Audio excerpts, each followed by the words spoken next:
yes. Good morning. Welcome to Atlanta. This is Contemporary Speaks. I'm Stephen. Today we're discussing three things. The first thing is stop overthinking. The second thing is that your mind matters. The third thing is keep it moving. And so we're going to have a phenomenal time. Thank you guys for joining us here in-house, and thank you for joining us online. Let's go ahead and get started. Here we go. Get ready for some positive, encouraging, inspiring information. But before we jump into this episode, I'd like to invite you to join this community to hear more episodes that will help you become healthier emotionally, mentally, and spiritually. All I want you to do is click on the subscribe button. We love your support, and it's incredible to see all your comments, and we're just getting started. I can't wait to go on this journey with you. Thank you so much for subscribing. It means the world to us.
Give it up for the band one more time. One more time. Yeah. They do a good job. Good job. Once again, my name is Steven. I want to thank everybody who's joining us online. Thank you for coming. Everybody who's in the house today, thank you for being here today. We are going to have a good time. There are three things that we're going to discuss today, and we always discuss topics from a biblical perspective, which what does it matter if we don't get God's perspective on it, right?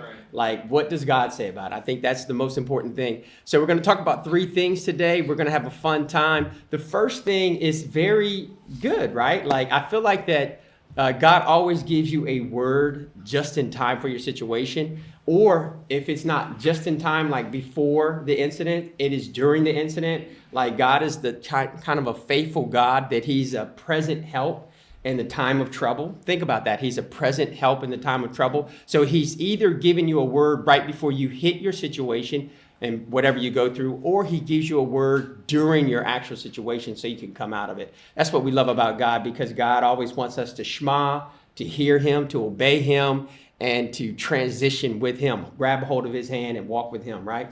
And so this first one is really good. It's called Stop Overthinking. Now, how many people are guilty of that? Of just overthinking, just allowing your mind to just run on and allowing it to be in the wrong area for too long. And so we're going to talk about a couple of things. First of all, when you think about overthinking, this is called analysis paralysis. Analysis paralysis. When you just overthinking, you're thinking of all these different things of what could happen, what might happen, right? It's really fear-based when you think about when you're overanalyzing or you're thinking too much and things like that. Overthinking kind of really wastes your time, right?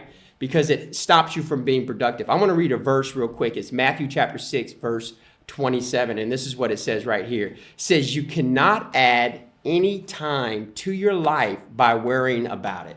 And I want you to think about that. This is the Messiah talking. This is Jesus talking, right? And he's telling us you can't add anything to your life by worrying. But what does that stop us? It doesn't stop us, right? In fact, it's kind of like, life is kind of like this thing that when you tell someone not to do it, they do it more. You know, it's like, come on now, you just need to let it go. You're like, well, I'm not going to let it go. I'm just going to sit up all night, laying in the bed, thinking about it all night. And it's funny how when we know what to do, that sometimes we go in the opposite direction, right?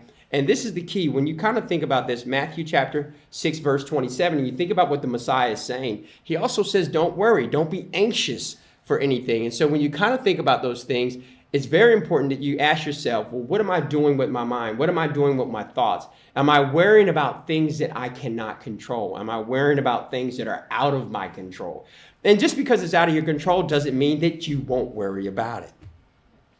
And here's the thing that I love, and this is the thing we talked about last week. Remember, everything is a choice. God is constantly putting life and death before us. It is a choice. And sometimes in life, it doesn't feel like a choice. Sometimes it feels like the choice is being made for you because the situation is presenting itself to you. But there's still a choice. There's still a choice whether or not I'm going to trust God or whether or not I'm going to worry about this issue, right? There's always a choice, and we have to think about that. And so think about it. You can't add anything, not 1 hour, anything to your life by worrying about it.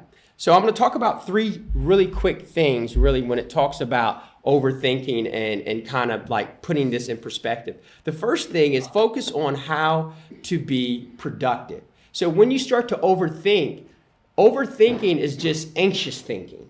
It's just worrying. And what you need to do is you need to focus on, what do I need to do to be productive? So the one way to stop overthinking is turn your mind in a direction where it can be productive. Go work on something, go fix something. You know, the car needs to be worked on, or it needs to be washed, or whatever it might be. The kitchen needs to be cleaned. Whatever it might be, try to focus your attention on being productive.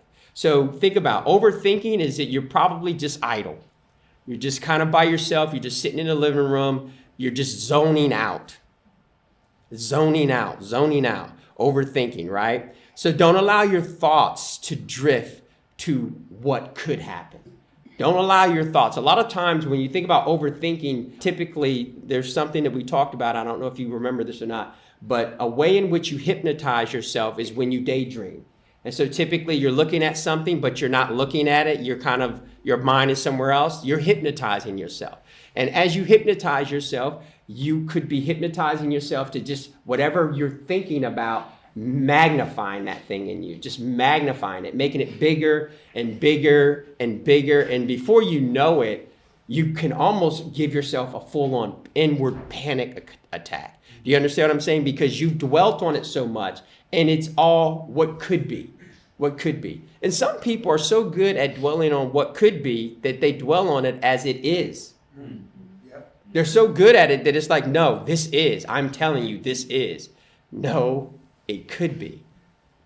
And so overthinking is something that we have to all learn to kind of dial back in. Another thing is don't stew in a pool of negative thoughts. Don't just stew in this pool of negative thoughts, right? Take time to reflect, but not dwell on your mistakes. So you could take time to reflect, but don't just dwell on that over and over again. Man, I messed up. Man, why didn't I do this? Why didn't I make that phone call? Why didn't I do? You can reflect, but reflecting and stewing are two different things. Okay? Stewing is when you just allow, we've moved on. The subject matter has moved on. The topic has moved on. Everyone's now talking about what we're going to eat. And you're still like, man, you're stewing. You're still stewing. I just can't believe that this. So stewing is the problem with overthinking. Stewing, just allowing that thing to just simmer and brew and just cook. And I'm going to tell you this. I don't know. Sometimes for me, overthinking, sometimes I can overthink sometimes even a song. And it's almost like I've played that song in my mind so much that I don't want to sing that song anymore. I don't know if that's ever happened to you. It's like, man, I need to get that song out of my head. I need to move on. I need to listen to something else. And not even music. I just need to look at something else. I need to do something else. I need to move on because sometimes your mind can get into this, I call it a pigeonhole, right? Where it just grabs a hold of something and won't let it go. And the third thing is learn to be more aware. Learn to be more aware. Learn to be aware when you are actually drifting and your mind is actually getting away from you and you are beginning to overthink. Learn to be more aware of that. Learn to realize it's like, well, wait a minute. I'm allowing my mind to drift. I mean, sometimes I'm going to tell you guys, I can create entire movies over overthinking.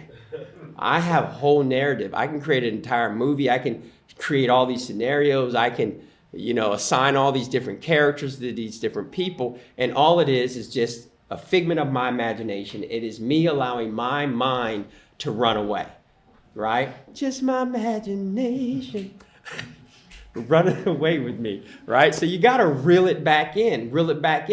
And one of the biggest things, and we'll get to a couple of other things, is that your mind matters. Your mind matters. What is so important about your mind? I want to read this in Proverbs, and I know we've read this before. Proverbs 4:23, it's a go-to. I don't know how many people actually value the Word of God enough to read it and to practice it and to allow it to kind of affect their life. But if you ever get to this point where you read the Word of God and allow it to govern your life and guide your life, you will be healthier emotionally, mentally, and spiritually. You will be healthier if you allow the Word of God to kind of govern you. So your mind matters. Your mind matters. And I want to talk about this. Proverbs 4:23 says this right here. Above all, be careful what you think about. Your thoughts control your life. Now think about that. That's a different way in which this is kind of reading. This is the ERV, right? And so above all, be careful what you think about. Be careful. Be careful. Just go ahead and just tell you. Be careful what you think about. Be careful what you think about. Now think about that. Be careful what you think about. Right? Be careful what you think about because your thoughts control your life. Your thoughts control your life. And when you talk about thoughts controlling your life, let's talk about 5 quick things that we probably are aware of, but maybe we allow it to get beyond our viewpoint. The first thing is that your thoughts will control your perspective, right? It will control your perspective. So your thoughts control your perspective. I do not control your perspective. No one in this room controls your perspective. It is the way in which you think that controls the narrative of your perspective. You see it the way you see it because you are the way you are.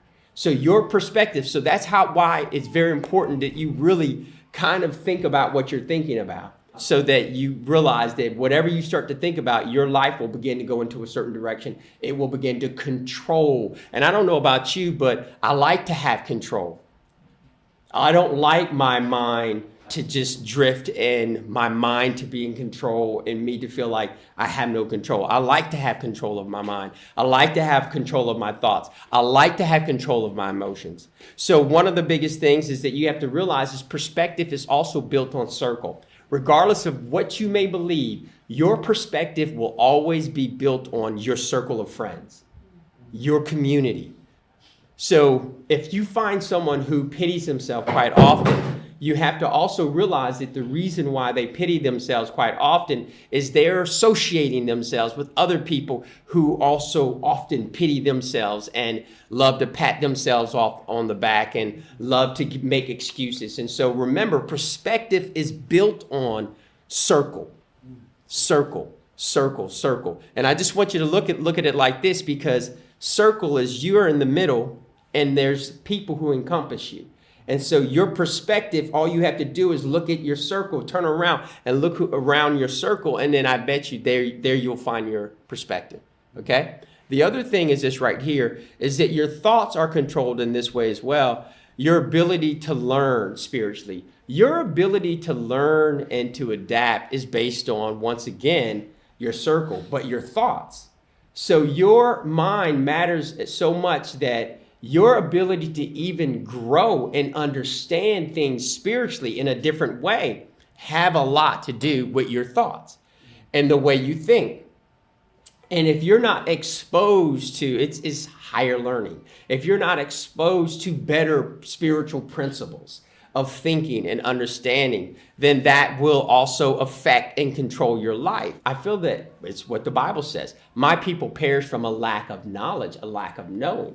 And your knowledge is based on how you think and what you have developed or what you're even interested in or what you even pull into your mind. So your ability to learn spiritually has a lot to do with the way in which your mind operates. I don't know about you, but sometimes we can get what I call numb, and we can get to these places where we just shut off all information. I mean, it's essentially what the Bible would call as being foolish, right? It is rejecting wisdom or rejecting knowledge. But sometimes we can get there. We can get there because we're angry. We can get there because we're sad. We can get there because we're throwing a pity party for ourselves.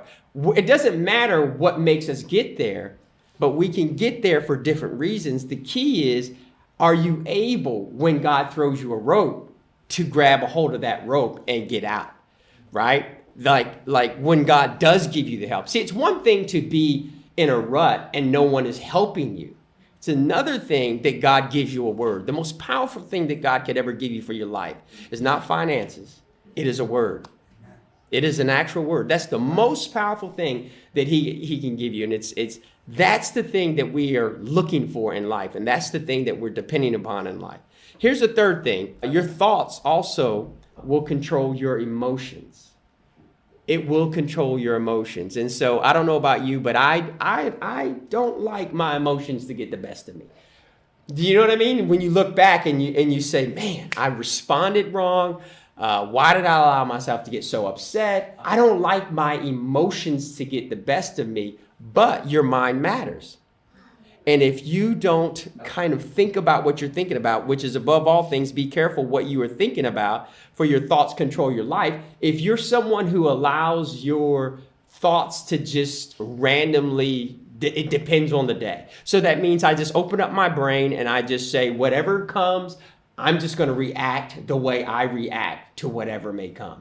That's just a bad way to practice life. You cannot respond, because some people are not always going to be understanding or sensitive to the way in which your mind operates. So you have to be able to equip your mind and to think about, you have to kind of like bumper proof it, right? Bumper proof it. You have to be willing to realize that, hey, everything is not supposed to be perfect in order for my mind to work correctly. Okay? Everything is not supposed to be perfect in order for me to function and for me to be happy and for me to enjoy this day. I have to take this stance, which is, this is the day that the Lord has made. I will rejoice and be glad in it. I have to take that stance that, guess what? It's a choice that I'll make, regardless of what may happen if war breaks out or this seas may rise. You know what I mean? It's a choice that I made. It's a choice that I made. And realize it's always back on us. Another thing is that your thoughts control and affect your belief. Your thoughts affect your belief. A lot of times we can make our mouth say anything, but at the core, the belief system will always kick in. Remember, man has a need to stay consistent with the way they define themselves. So whatever your real true belief is, that will always manifest itself. You can fool some of the people some of the time, right? But you cannot fool God any of the time. And the thing that you got to realize is that you can affect your actual beliefs based on the way in which your mind operates. If you say you have faith, then it will manifest. The core is when you hit rock bottom. The core is when I would say, when your boat runs onto the rocks. This becomes what you're really made of. And we don't really know these things until we get in these certain situations. And that's the beauty of how God tests us, right? He says, I test the mind. I test the reins. So your mind matters. And the fact that your mind is established in the Word of God and established in His Word matters as well, because it will control the way in which you respond and react to life. Okay? And so it will affect your beliefs. It will affect your beliefs. Another thing, it also will affect your success rate. Your success rate. The reason why we are successful, the reason why we're able to move forward in life has a lot to do with the way in which you think. Do you believe that you will be successful, or do you always believe, woe is me, that something's going to happen? Are we always negative Nancy or negative Ned? So think about it. Nothing positive ever works out for negative Nancy or negative Ned, right? Because they are in constant expectation of the sky to start falling. Right? In fact, we look for it. We look for it. And here's what I love is that when you have a good hold of your mind, it's because the sky can fall and things that are supposed to go wrong can go wrong, but you have a peace that surpasses what I call all understanding. That's how you know your mind is in the right spot, because circumstances is not going to be the thing that allows you to become a different you. Are you with me? Yeah. The third thing is this right here. Keep it moving. Keep it moving is so very important, because a lot of times we let things stop us, we let things stump us, and we let things hit us in life, and we just give up, and we just don't even want to go forward after that, right? So I want to talk about this Bible verse, which is the same chapter, Proverbs chapter 4, verse 25 through 27. Listen what it says. It says, keep your eyes on the path and look straight ahead. Make sure that you are going on the right way, right? And nothing will make you fall.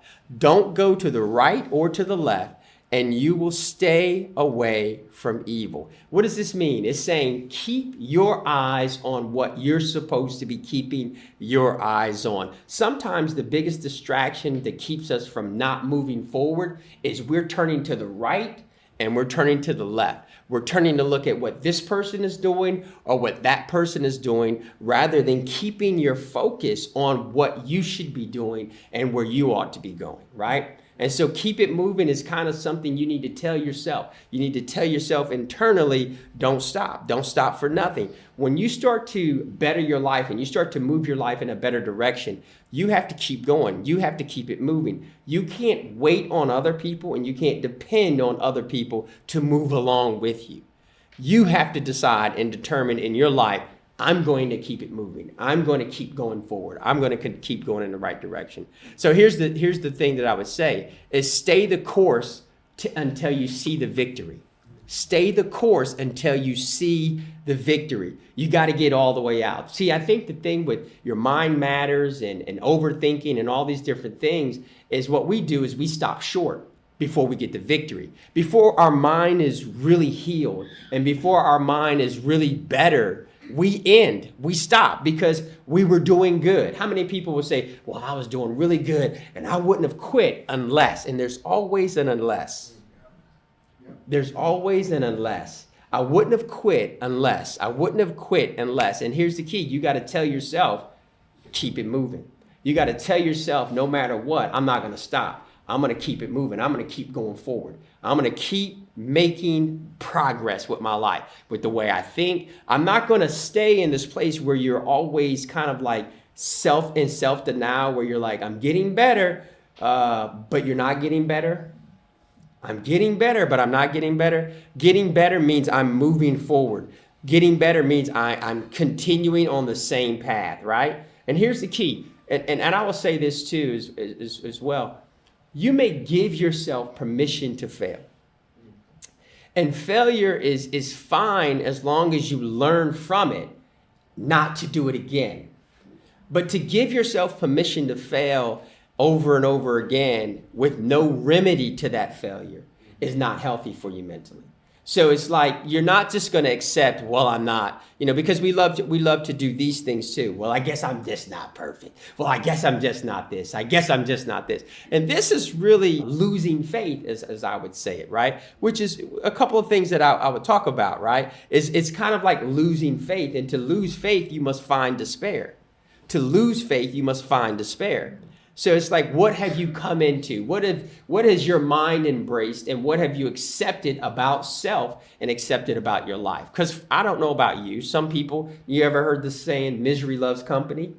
Some people love being miserable. I don't. And I don't like to spend time with people who are miserable unless I'm making them unmiserable, right? Like, unless I'm trying to make them not be miserable. And so we're not just going to be miserable together. I'm not that kind of friend. You're going to have to go be miserable by yourself, because if you hang with me, you're going to have to stop being miserable. You hear what I'm telling you? Yeah. You hear what I'm saying? Misery loves company, but I'm not the company to keep when you're miserable, right? And so it's kind of very important because we are in control of our circles. We're in control of our circles. We're in control of our emotions. We're in control of our thoughts. We're in control of our thinking, right? And so we don't want these things to get the best of us. So here's a couple of things we'll look at. One is what I just said, don't lose faith, right? Don't lose faith. Losing faith basically means finding despair. To lose faith is to find despair. Remember, to let go of one thing is to embrace another thing. And you have to be mindful of that. That means that victory, and this is the thing I love about life, his mercies are new each day. That means victory is won each day. So we're not looking at what I did yesterday. I'm not looking at how victorious I was yesterday. I'm looking at, will I stand for you today, God? Will I be victorious today? Will I stand in the things that you call me to stand in today? The other thing, number 2, is this right here. Darkness is not the end. The light will arise. Just because it's dark doesn't mean that the sun is not going to come out, right? And it doesn't matter if some days are darker and longer, but the sun will arise. So darkness is not the end. And sometimes we allow despair and darkness just to defeat us, just to come in and just conquer us. And we join the darkness. And when we join the darkness, what do? We sound like the darkness. We start mimicking what the darkness is saying to us and saying to our mind, and we start echoing that out of our spirit. And once again, your mind is so important because it will control your beliefs. So this is what we have to really work on, the core of who we are. Do we believe these things? Here's another thing. Determination to move forward develops resilience. And that means that if you're going to grow and become stronger, you have to be determined to keep moving forward. That means no matter what, everybody gets hit hard. Everybody gets upset in life. But what do we choose to do with that? When do we parent ourselves? We are good at giving so much good advice. But when do we parent ourselves? When do we say, hey, this isn't right. Hey, this attitude isn't right. This is childish. When do we parent ourselves? When do we police ourselves? Now, remember, if you go back a couple of podcasts, I talked about that, like the true self and what the true self is really all about and how people look at the true self. And most people are not driven by reason. They're driven by emotion. And so, but the people of God, we ought to be driven by reason because God says, come, let us reason together, which means he's hoping that you're a reasonable person, because if you're reasonable, he could teach you, he can educate you. But if you're unreasonable and only emotional, which most people are, then learning and growing is going to be difficult for God to connect with you, right? 3 things I want us to take away really quick. 3 things that I want us to take away. The first thing is this right here. Be concerned with what must be done now. When you're talking about overthinking, if you're trying to stop that, just get to this place of what needs to be done now. Overthinking, sometimes you start to create a list and that list just gets bigger and bigger. And before you're accomplishing anything, you got this huge list and you're not accomplishing anything. What's the first thing that needs to be done? What's the first thing you need to start with? Like, what's the noun thing? Like, what needs to be done now? So when you're thinking about, overthinking and how to end that, the first place that you want to get to is a place where you're concerned with what must be done now. I don't have to over-concern myself with this, and we have to do this. We just got to buy books for the kids, and we got to do this. And we could just go on and on and on with this overthinking. What needs to be done now? Let's start there. The second thing is this right here, is that you will only go where you're mentally capable. And I want you to really think about that. You will only go where you're mentally capable. That means that even in this moment, no matter what I say, you will not go to a place of joy if you're not mentally capable to carry yourself there. You're never going to be able to change your circumstances or change the way in which you view life or anything like that unless you are mentally capable of driving your brain and driving your mind to that place. You will only go where you are mentally capable of going. Now, I want you to think of it this way as well. That means if I'm upset or worried, you are mentally capable of driving yourself there, and that's why you are there. So you are always going to end up where you are mentally capable of traveling. Are you with me? It's why people snap. I vowed never to be a snapper. That's dangerous. I'll get upset and I'll just, but snapping is dangerous, right? Like, you don't want to be a snapper. Whew. Give that up. Give that whole characteristic up of being a snapper, right? And then here's the last thing right here. Shift your life to hit your desired target. What do you want to aim at? What do you want to actually hit with your life? Who do you want to be in life? Then shift your life and aim your life at that target. Realize that nothing is stopping you but you. God wants the best for us. So if we're going to be better in our thinking, better in our understanding, you have to aim your life and shift your life in that direction and go for it and keep it going. That's all I got, guys. So, band, you guys go ahead and take it away. So.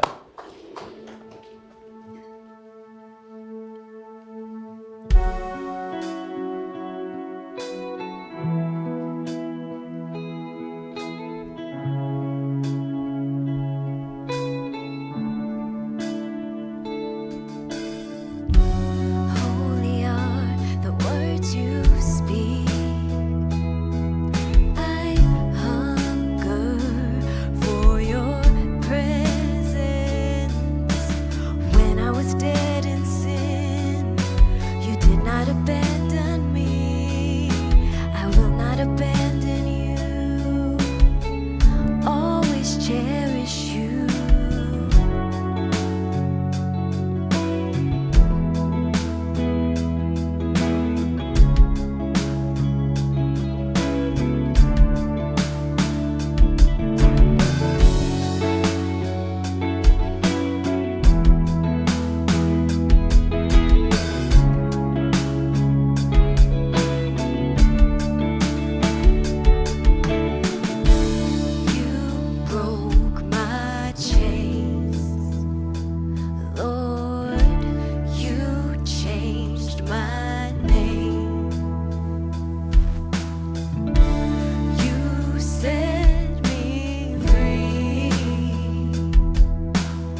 everybody. Thank you so much for watching and being a part of this community.